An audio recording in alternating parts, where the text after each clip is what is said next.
While Carroll's population has grown, the county's has declined.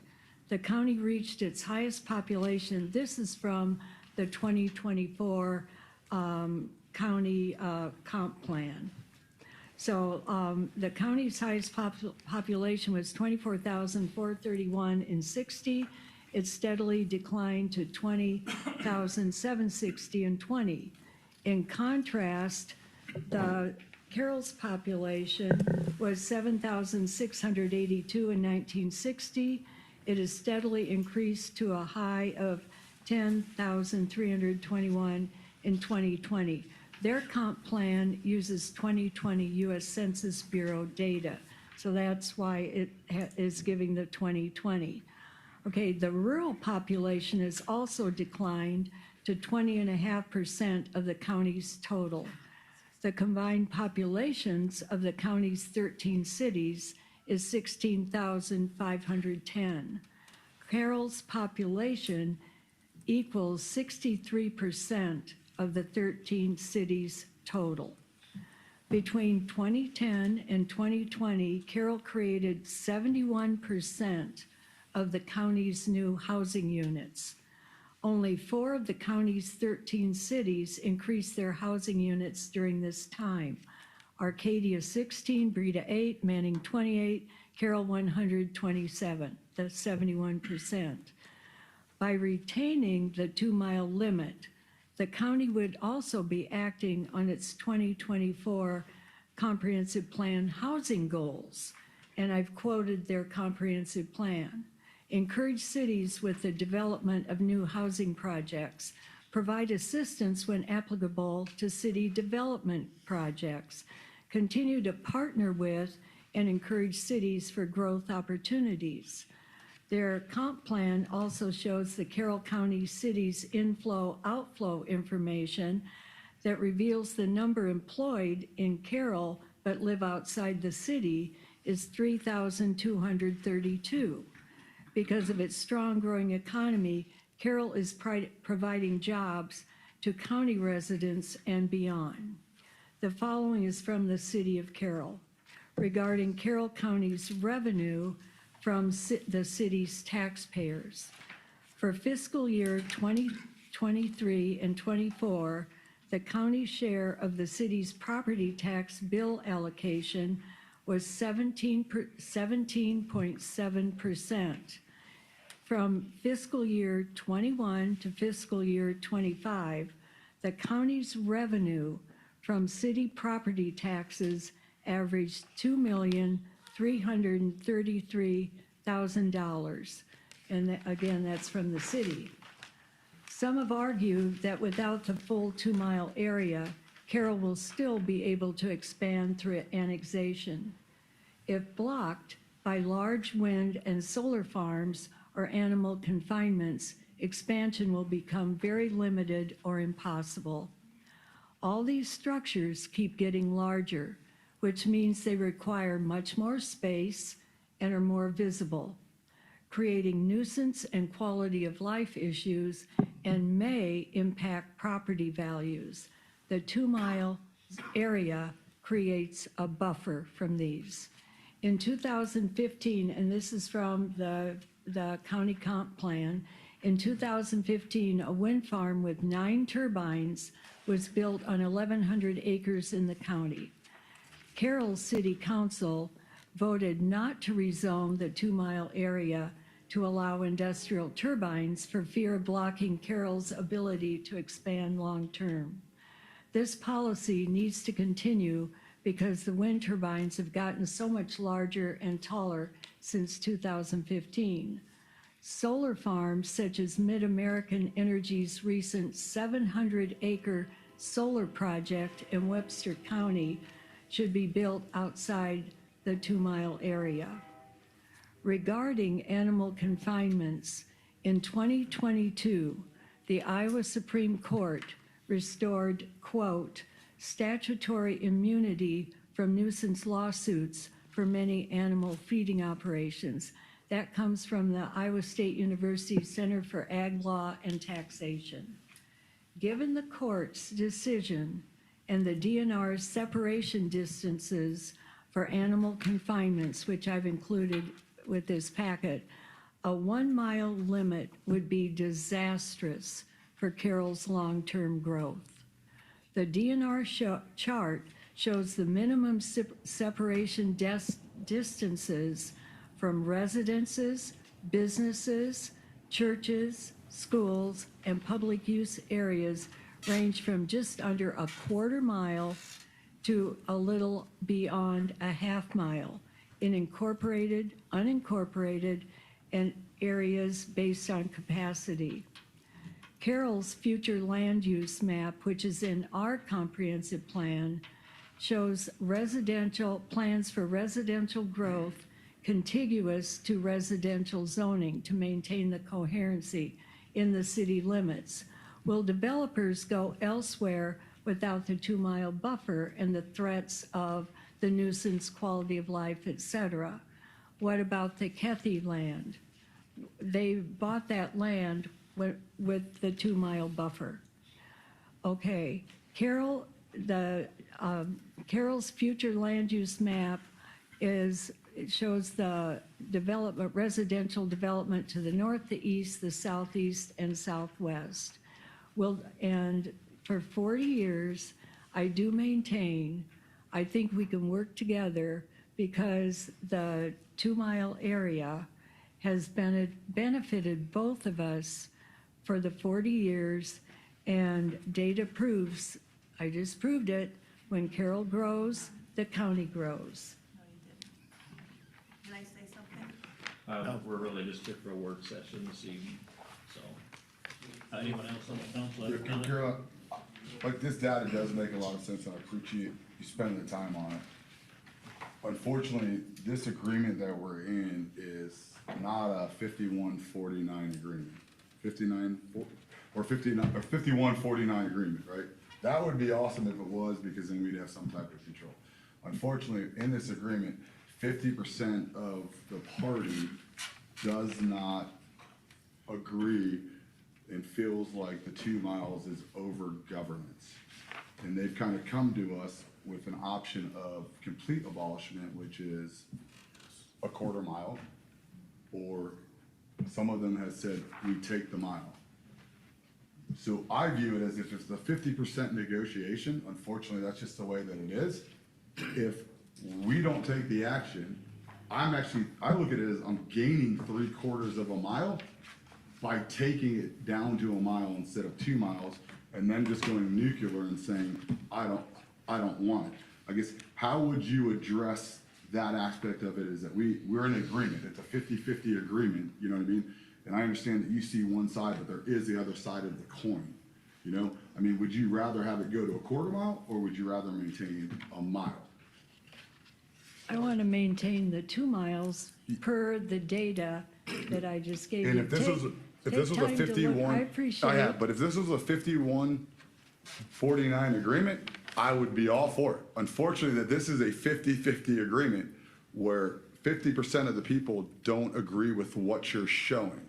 And That's so fine. any negotiation that you kind of go in, you have to be willing to somewhat move the needle either way to make it work for kind of both parties. It's kind of where I'm at. I agree with this data. I like this data. I sit up here and I would love to maintain the 2 miles, right, as a city. Unfortunately, you look at the situations that we have in a 50-50 agreement. If 50% of the agreement doesn't like what we do, we have to make some type of adjustment. And it might stink, change sucks, and things of that nature. So are there any council members, any of you have options that you'd like to propose back to the county? I guess one of my questions would be, what's the biggest issue right now that the county is upset with to change this to whether abolish it or go to So 1 mile? What is it? Talk to the county about that. Yeah, what is the I mean, biggest thing? in the future, we probably, when we're done with this session, I think the thing to do would be to meet them with them Okay, and find that exact type of question out. okay, Carolyn, good data. I understand both your points. We can't assume that everybody that's in the 2 mile is is against it, but I understand. I received that it even would phone appear- calls from both sides. Yeah. I understand that there's some people within the 2 mile that want to keep it, there's some people that don't want to. Right. We need to get to the fact that the supervisors have come to us saying we need to come up with a compromise, and if our compromise is we're not gonna do anything, that's not a compromise. That's like dealing with a 2-year-old that's like, I'm gonna throw a fit. We have an opportunity right now for the county and the city to do something together, right? And Yeah. it might hurt. It might hurt. It's gonna hurt us. It's gonna hurt them because they want complete abolishment and we wanna maintain 2 miles. We have to come up with some type of agreement.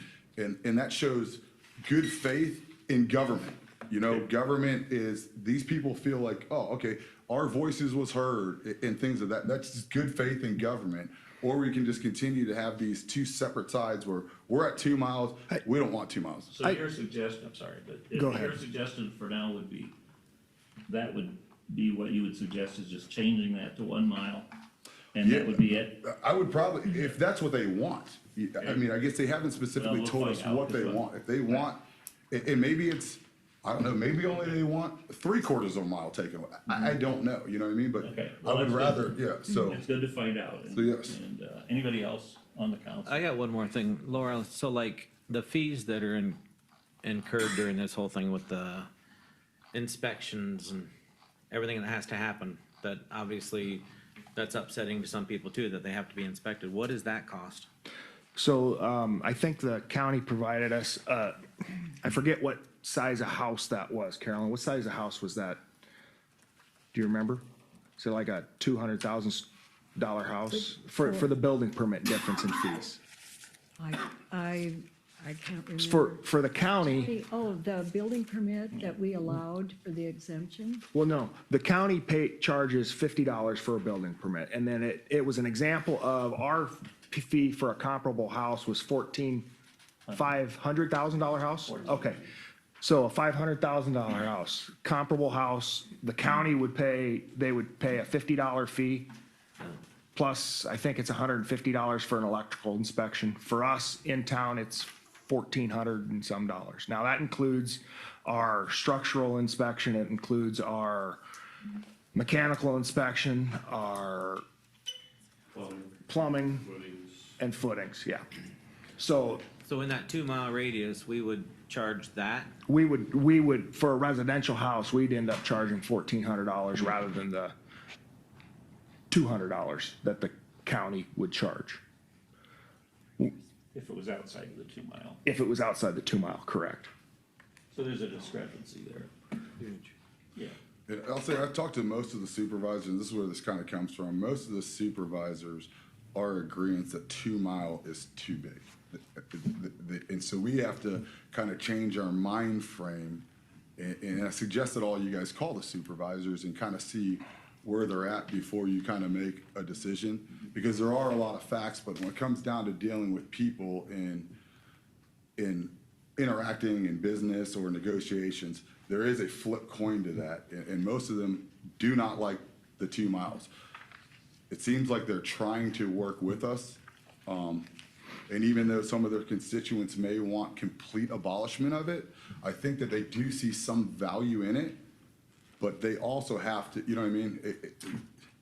It's gotta be a give-take on this thing. And so I suggest Absolutely. that you guys all call them and kind of see where they're coming from before we, you know what I mean, before we do make this decision of where we're at. Well, I don't think, we're not making a decision We're not tonight. decision, but yeah, Absolutely. not making a decision, but before we process forward, you know what I mean? Mm-hmm. Because we can go in there like a bull in a china shop and say, we want to maintain 2 miles. Realistically, the supervisors of 50% could say, that's cool. You're Well- going to a mile. Like, I mean, And I don't think this, and I'm speaking for myself, but I'd hope the council doesn't want to show that same or a similar indifference to what the supervisors are saying. I think that we want to continue the good working relationship that we've had with the supervisors in the county government that we've had over the last 10, 15 years, and we don't want to change that. perfect opportunity So, that we yeah, can look agreed. at this. And Yeah. So if there's nothing else. Yeah, I got some. Okay, go ahead. Dave, you want to explain the 2 mile, or the AP overlay, and what would happen if that was removed? I'll refer that The AP overlay. to Chris. Chris, you wanna come on up?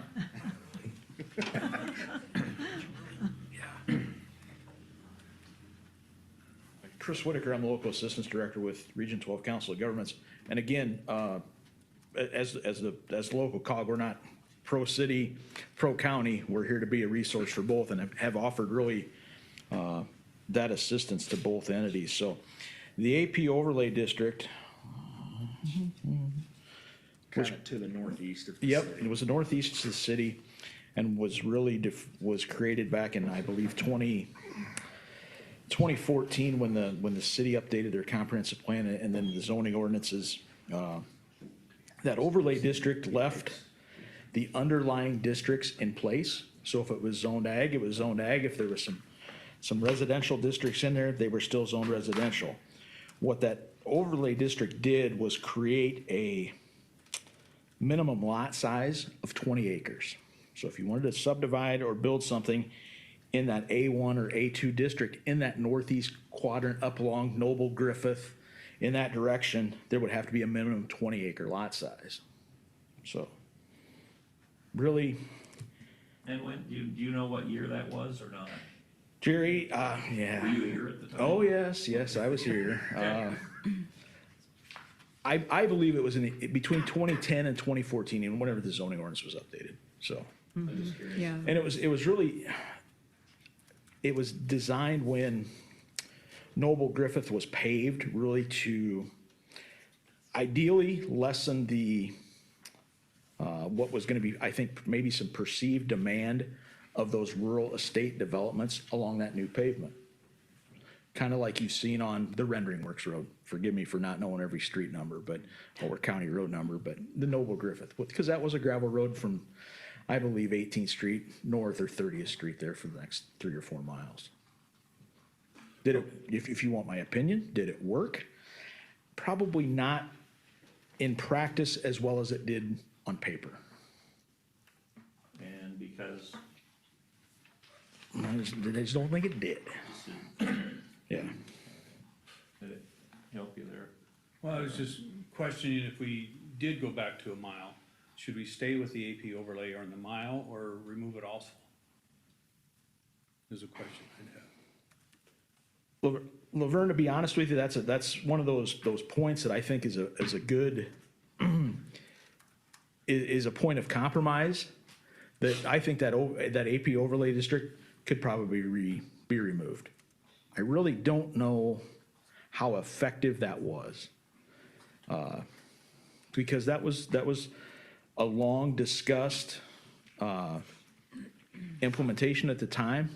Do you do it? Is it 10 acres? Is it 20 acres? Do you just leave it at 2 or 5 and go from there?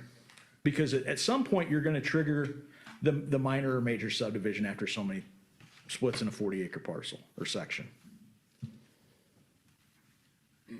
I have one, but I also I challenge the other side that wants a 28E agreement, because I have received phone calls that they may be the minority, or I'm not really sure where they at, but there are people in that 2 mile that bought their land within that 2 mile because it was in the 2 mile. And so as we move forward through this, and I try to evaluate kind of everything, and I've received phone calls on it. Obviously, you guys have been the majority of the phone calls, but it's prudent that both of us kind of look at both sides of this coin, you know, that there are people that in that 2 mile that want to maintain that 2 mile. And you might not agree with them, but we ultimately have to respect their decision for being there, so. Or for their point of view.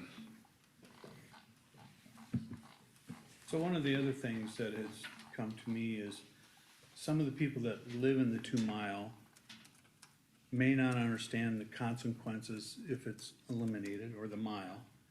What can happen. I think that needs to be clarified. The supervisors will probably need to explain that.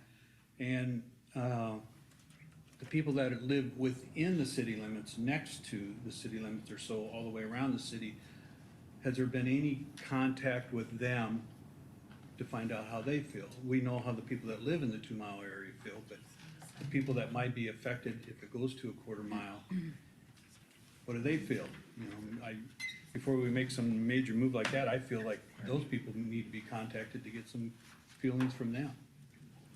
You know, maybe it'll Well, just change making something, it- maybe it won't change anything. You mentioning it right now helps, so people like that can be encouraged to come to us and come Yeah. to the, And then, you know, Supervisors and see. I think people need to know all the consequences, if it's a mile or 2 mile, and what happens if it is changed, you know, that needs to be, I don't know everything that's gonna be affected by it.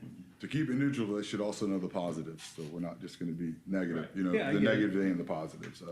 if anything. But I think there's just more information that has to come forward before a decision is made. Yeah, and I agree with that.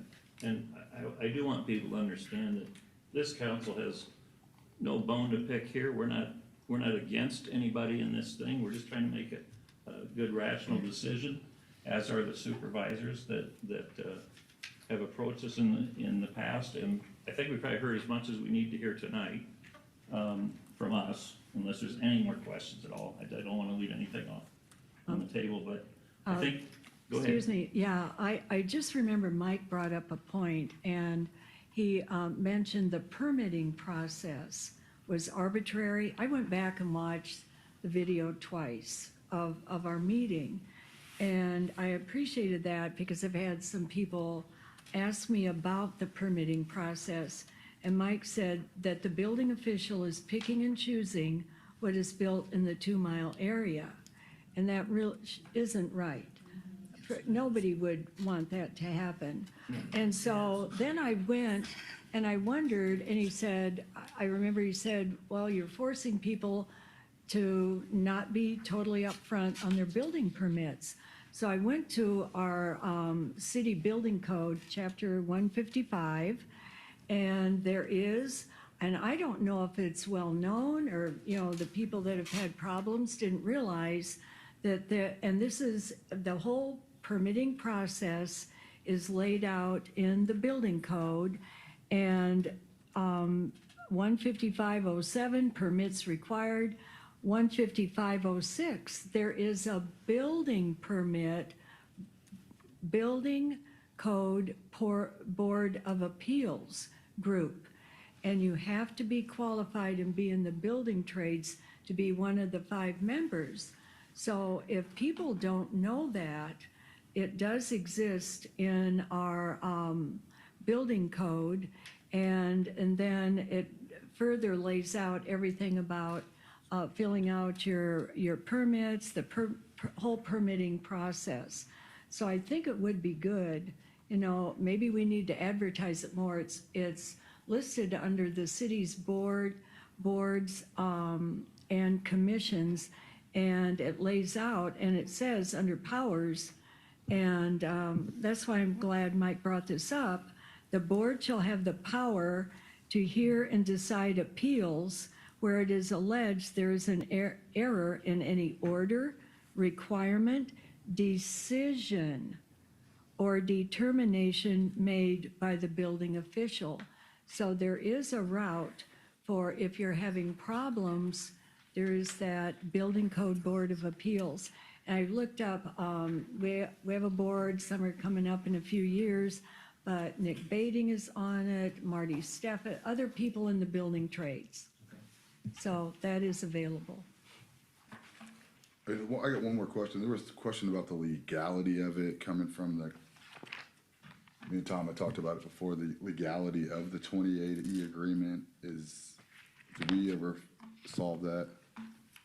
It's more of a question for you. The county attorney had brought up the legality of rounding up, or I believe wasn't it like rounding up? I can't quote him specifically, but it was about rounding it up. Did we look into the legality of that? Just As I remember what John Worden was stating a couple weeks ago. not to pitch you guys against each other. No, he brought up the fact that the agreement that was signed in 1990 makes reference to, well, one of the last sentences refers to a 2-mile area beyond that limit. Okay. Now, statutorily, that is not appropriate. It has to be up to a 2-mile limit, not Right. beyond it. So we have to So I look at think- this thing regardless. So I think, yeah, I think that was John's point. I mean, this thing was signed when I was 10 years old. I Yeah, assume this in is the 30 last 34 years 34 old. years, things have changed and our city has Right. changed, so, yeah, so we have to take a look at it anyway, as far as the legality of it. I didn't mean to put you on the spot, that just kind of clicked in our head right now, and so. I just don't want to get into this thing where we're picking apart every little aspect of it, is that we're only 50-50. Like, and so at any point in time, they could just be, I'm done with them picking it apart. This is what we're gonna do, and then we're just left, you know, holding our tails, frowning. Okay. We need a committee. That's what we need to meet. I see you have some supervisors out here. I think we're gonna have a committee. I would like to have it this way anyway, to meet with your representatives. And you've heard some of the questions here tonight. I'm gonna review this again and write some of these down because there were some good questions. I forgot to write down that we need to discuss. And a couple of you, Kyle, would you be interested in being on an ad hoc Yeah. committee? And Tom, the two of you meet with, I'll have Aaron.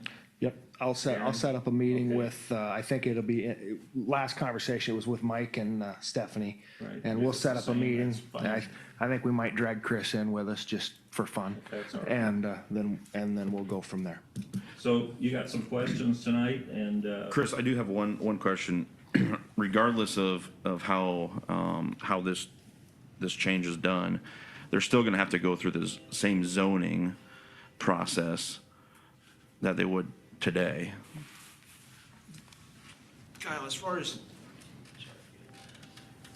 I guess, if you could rephrase that question for me, just so we're on the same Yeah, page. so say we're outside, say there's a change made, and it's between a mile and a 2 mile. Correct. And we're in an agricultural ground and we look at a commercial building or commercial industry. Right. We're still having to go through zoning to get that approved. Correct. The two things to always remember in Iowa Code 335, which deals with county zoning, and 414, which deals with city zoning. Ag is exempt. You can build a grain bin wherever you like. You can put whatever row crop you want on any piece of ground. The uses are between the city and the county's districts are very, very similar. The only difference is minor setbacks changes. The rural, we'll call it the rural business enterprise use. There's a slight difference in the number of employees that are allowed if it's next to or on your residential site. But just going up and building a Pella window factory, that's not allowed in anybody's ag district, the counties or the cities. Not picking on Pella, but let's just say a large manufacturing facility. So the zoning process would still be, very similar from county to city. And the uses are very similar. The county zoning administrator, Sarah Haverl, did, I think, an excellent job laying out that comparison.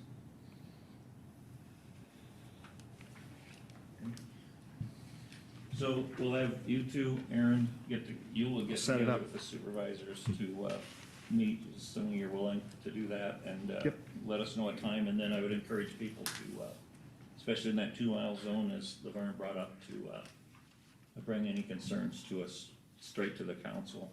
And so we have something to work with when we meet with the supervisors.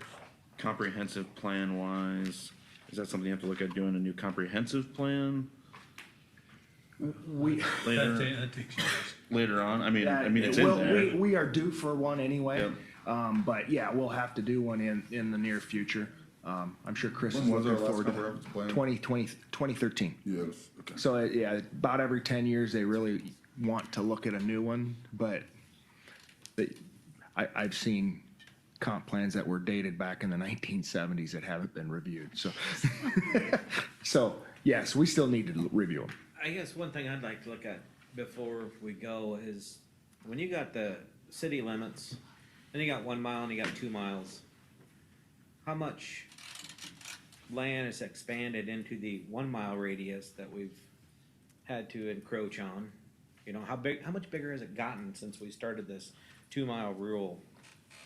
to understand the percentage of how big it's growing, actually. I mean, if I'm looking at data like you brought to us, if I look at the original city limits, and then this plan was designed, it says we're going 2 mile city limit, how much area has it really grown out of the 1 mile radius to say, hey, maybe, this really hasn't grown that much, so we're okay with either bring it down to 1 mile, or maybe it's grown even more than we think, and it Yeah, we have a Should stay 40-year the average same. here. I'll do that research. Did we go from 1 mile to 7 miles, or did we go from, 6 miles to To 6.5 miles? Yeah. Like where are we at in that 40-year window of how Yeah. big the city kind of got in that? I'll do some of 40 that research. Okay.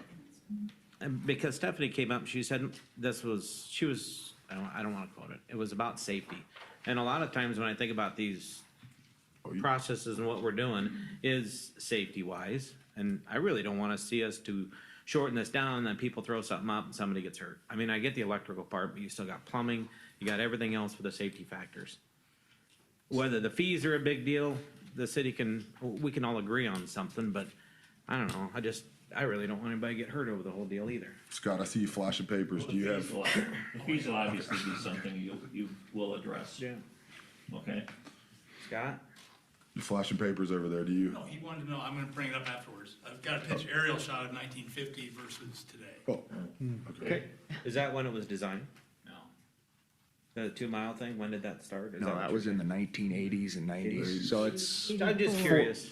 Yeah. 30 years prior to now, but yeah, we can still get a good idea. 28E and me were both producing. Mm-hmm. You know how that goes.